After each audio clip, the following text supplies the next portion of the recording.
पूस की रात। पूस का महीना था। रातें बेहद ठंडी और लंबी थीं। गांव का गरीब किसान हल्कू अपनी पत्नी मुन्नी से खेत की रखवाली करने की बात कर रहा था। मुन्नी ने कहा कि इतनी कड़कड़ाती सर्दी में खेत पर जाना जानलेवा साबित हो सकता है। अगर फसल में जानवर घुस भी जाए तो वह फिर से उगाई जा सकती है, लेकिन अगर हल्कू बीमार पड़ गया तो सब कुछ बर्बाद हो जाएगा। हल्कू ने पत्नी की बात सुनी, लेकिन वह मजबूर था। साल भर की मेहनत का सहारा यही फसल थी। अगर जानवरों ने इसे चर लिया तो पूरा परिवार भूखा रह जाएगा। मजबूरी में उसने पुरानी फटी पुरानी चादर ओढ़ी और खेत की रखवाली करने चल पड़ा। रात घनी होती जा रही थी और ठंडी हवाएं उसकी हड्डियों तक जमा रही थीं।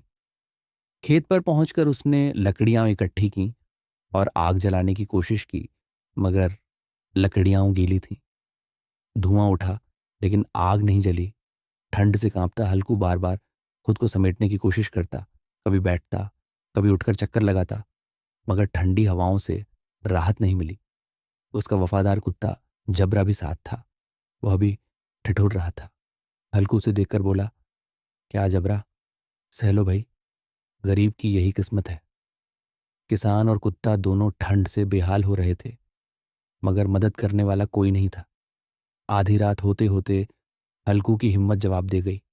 वह सोचने लगा, जान है तो जहान है। फसल भले ही बर्बाद हो जाए, लेकिन अगर मैं ही न रहा तो किस काम की मेहनत। ये सोचकर वह खेत छोड़कर पास के अलाव की ओर चला गया। जबरा भी उसके साथ हो लिया। सुबह जब हल्कू खेत में लौटा तो उसका दिल बैठ गया। रात भर में जानवर फसल का सफाया कर चुके थे।